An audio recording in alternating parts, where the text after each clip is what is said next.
Esse podcast é apresentado pela Colab 365.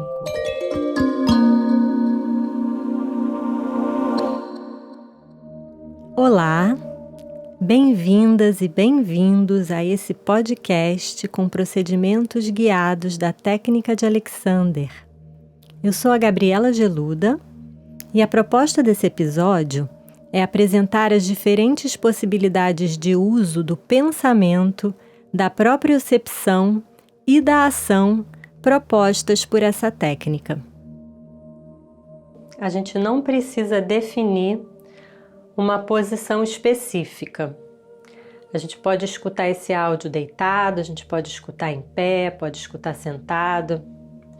A gente pode explorar diferentes relações com a gravidade, com o espaço, ouvindo esse áudio, porque a gente vai estar explorando o entendimento e a nossa reação à categoria pensar ou desejar, a uma outra categoria que seria sentir ou perceber, e uma outra categoria que seria o fazer. Então eu estou dividindo essas três categorias e a gente vai tentar esclarecer para a gente mesmo o nosso entendimento. Por exemplo, a gente pode pensar ou desejar que o nosso pescoço esteja livre. Isso é uma qualidade que é diferente de sentir o nosso pescoço livre e que é diferente de tentar fazer o nosso pescoço ficar livre. Então, como é que essa diferença se dá? Quando a gente pensa ou deseja, a gente está engatilhando vários neurônios que estão carregando essa mensagem do nosso córtex para o nosso pescoço. Para a gente sentir, essa mensagem tem que voltar para o nosso sistema nervoso. Então, do momento que a gente pensa, eu desejo o meu pescoço livre, eu estou pensando no meu pescoço livre, pode ser que eu não sinta o meu pescoço livre.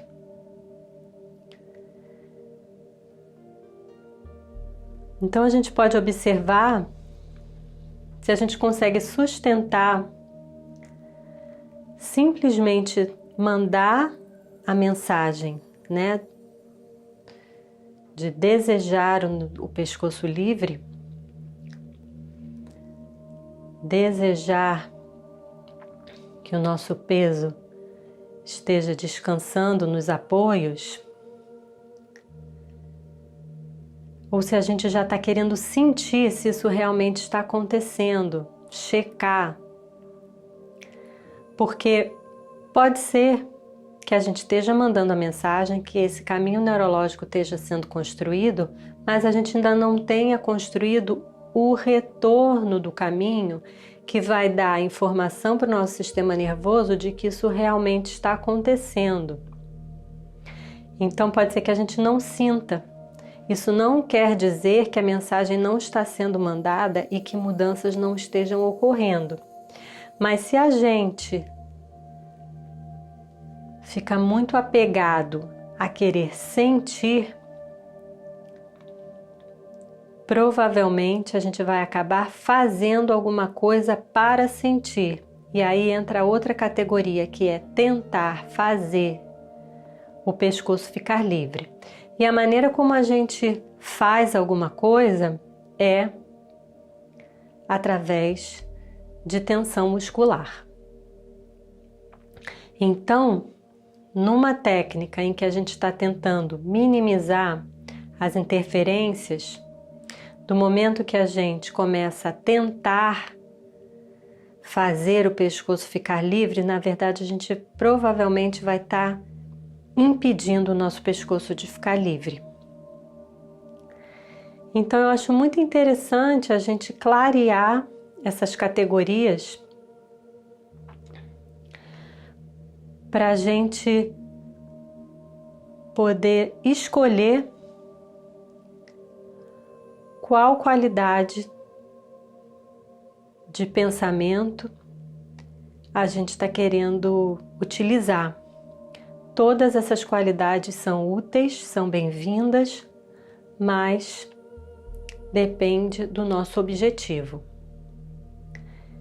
Então, quando a gente está deitado no chão, por exemplo, e a orientação é perceber o chão encostando nas nossas costas, as nossas costas encostando no chão, a gente está com essa superfície do chão em contato com as nossas costas, então a gente muito provavelmente vai ter essa sensação. Então, na medida que a gente percebe, a gente também está se percebendo, está ampliando a nossa percepção da gente mesmo.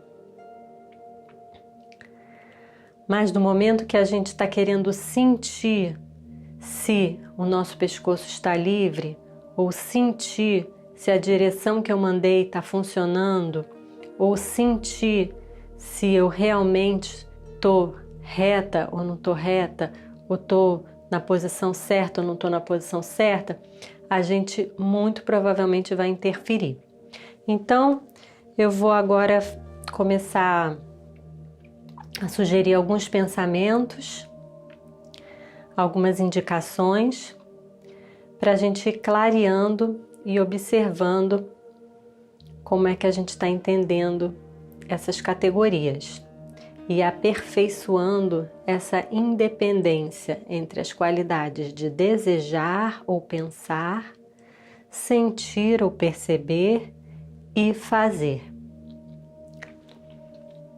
Então, novamente a gente vai desejar que o pescoço esteja livre.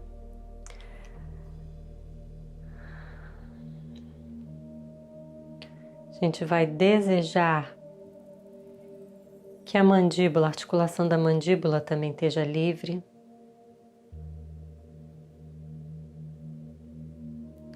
A gente vai perceber o mundo à nossa volta. Então, é uma percepção visual.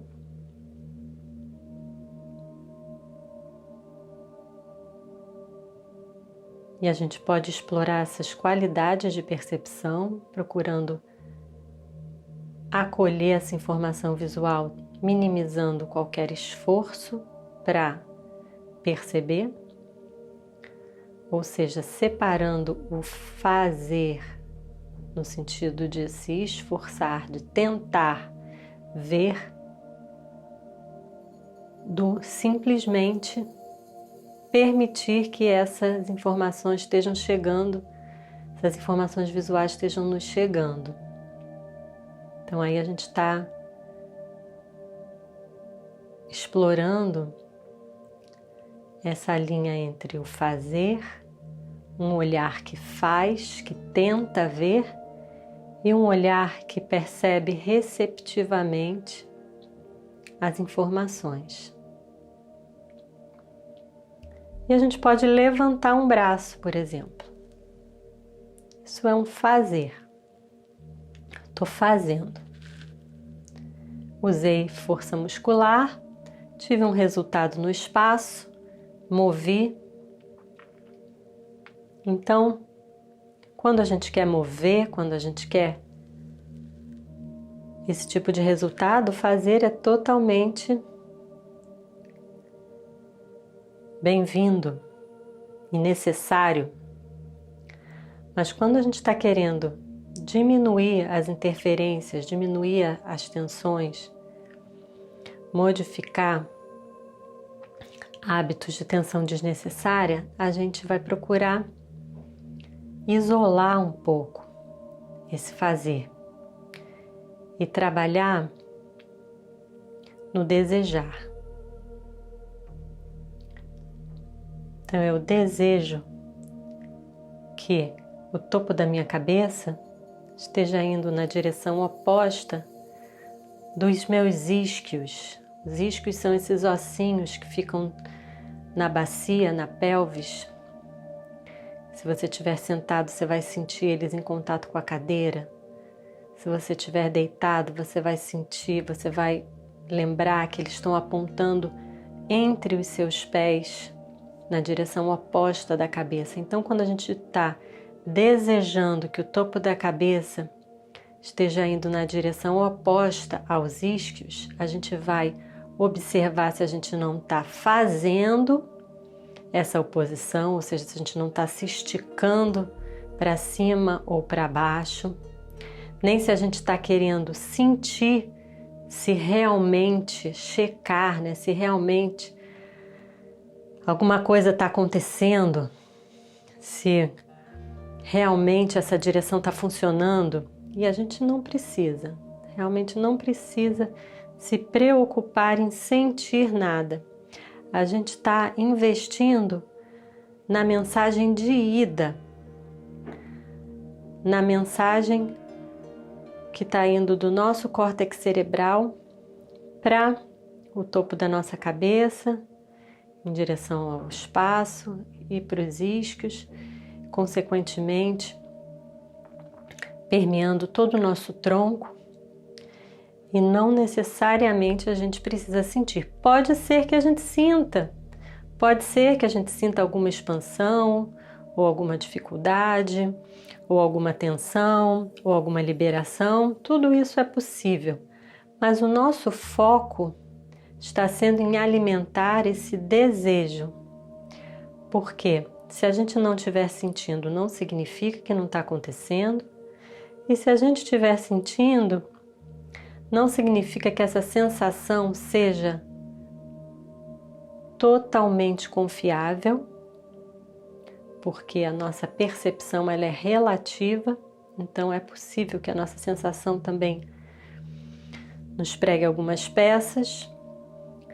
E quando a gente traz a nossa atenção, quando ela é muito sugada para a nossa sensação, a gente começa a julgar a sensação, a gente pode começar a querer interferir na sensação, interferir no resultado. Então, a gente está voltando para o desejo da cabeça apontando para o teto e os isquios indo na direção oposta. Agora a gente vai pensar, desejar que os nossos ombros estejam indo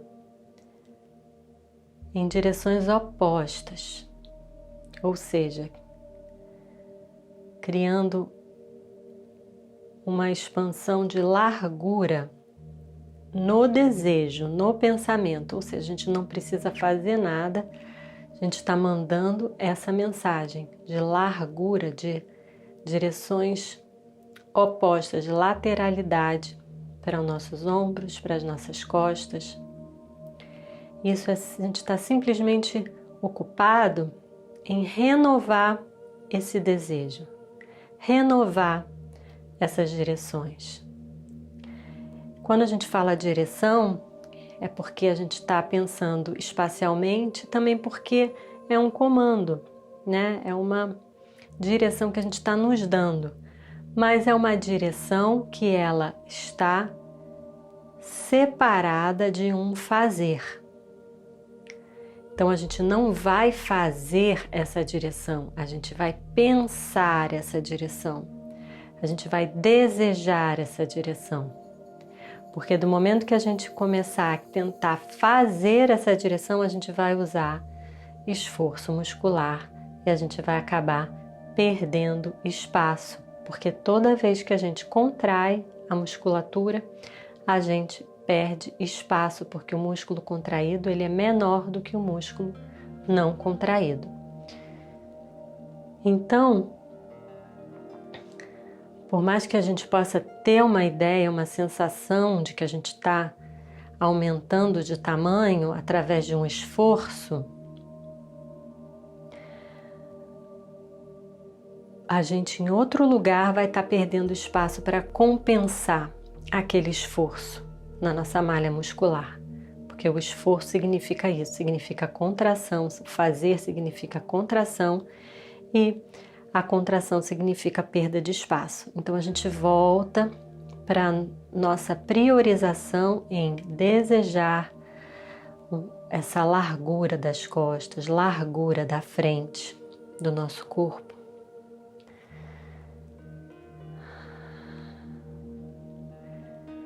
Observando se a gente está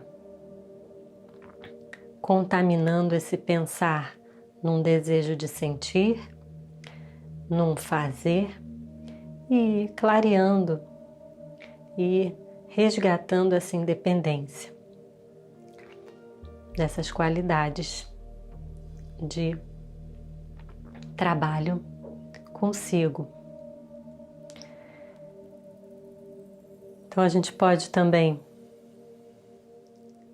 voltar a perceber o espaço à nossa volta, essa percepção também, o máximo possível, descontaminada de fazer, descontaminada de esforço.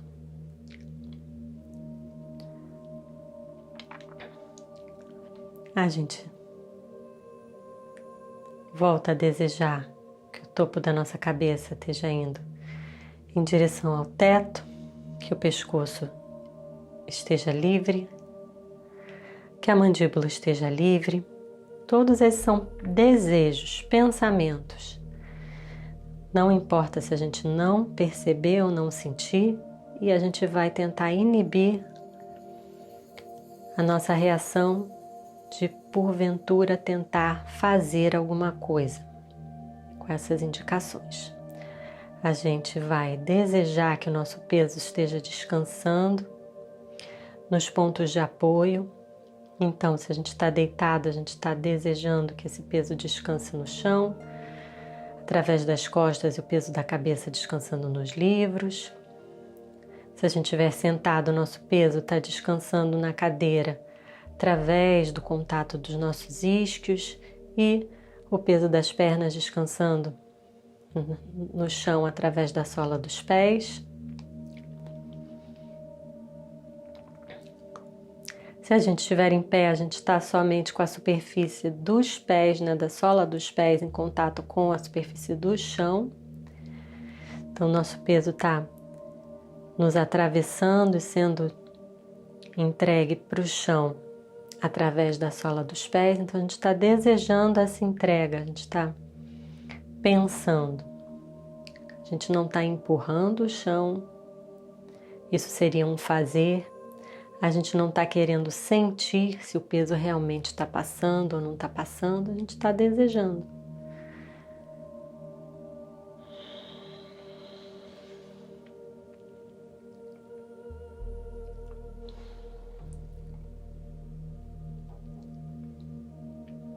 E a gente está observando agora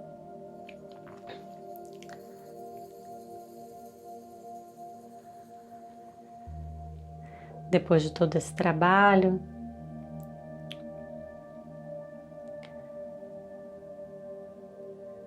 como é que a gente pode entrar em movimento? Então, quem estiver deitado pode levantar, quem estiver em pé pode dar alguns passos, quem estiver sentado pode levantar também. Só que antes de entrar em movimento, a gente vai desejar entrar em movimento, não vai acionar nenhum fazer, a gente vai somente desejar, se organizando, lembrando novamente do topo da cabeça, apontando para o teto. Então, essa pausa entre o desejar e o fazer vai ser um momento em que a gente vai poder inibir os nossos hábitos desnecessários com relação àquela atividade. Então, quando a gente separa, a gente pode então cultivar esse momento tão precioso, que é o momento de pausa entre o pensar, o desejar alguma coisa e o fazer, para que a gente possa realmente se organizar da maneira que a gente acha mais interessante para realizar aquela ação e aí fazer a totalidade do nosso sistema psicofísico. Então, cada um pode explorar essa pausa, ou seja, um desejo do movimento, pensamento do movimento, vou me levantar. Nessa pausa a gente vai poder provavelmente perceber quais são as musculaturas, os esforços que já se anunciam. A gente pode decidir se esses esforços realmente são necessários e se eles não forem necessários, a gente pode inibir esses esforços, se organizar mais uma vez, lembrando dessas direções primordiais que são o desejo do pescoço livre, o desejo da cabeça apontando para o teto, o desejo da articulação das pernas, da pelvis livre, o desejo da conexão da cabeça, coluna inteira. E com esses desejos a gente pode finalmente entrar em movimento. Entrar em movimento. Então, esse foi o experimento de hoje. Eu imagino que esse áudio possa ser escutado várias vezes para que aos poucos essas categorias possam ir clareando e a gente possa ir usando cada categoria de forma consciente em todas as atividades que a gente desejar se experimentar e investigar novas maneiras de se libertar de hábitos e de fazeres desnecessários, encontrando maneiras novas, mais livres e mais criativas.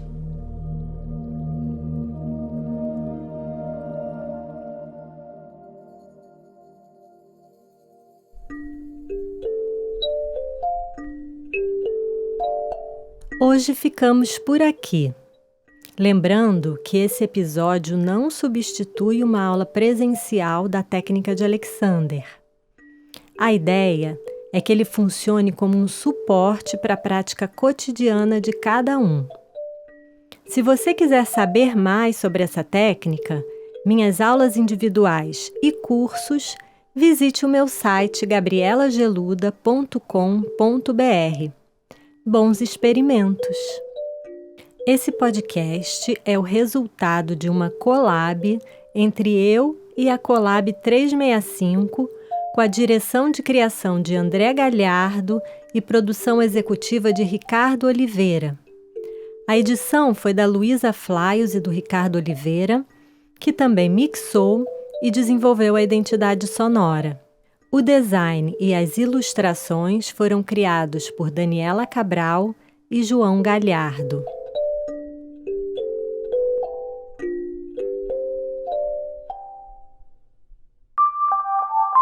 Esse podcast é apresentado pela Collab 365.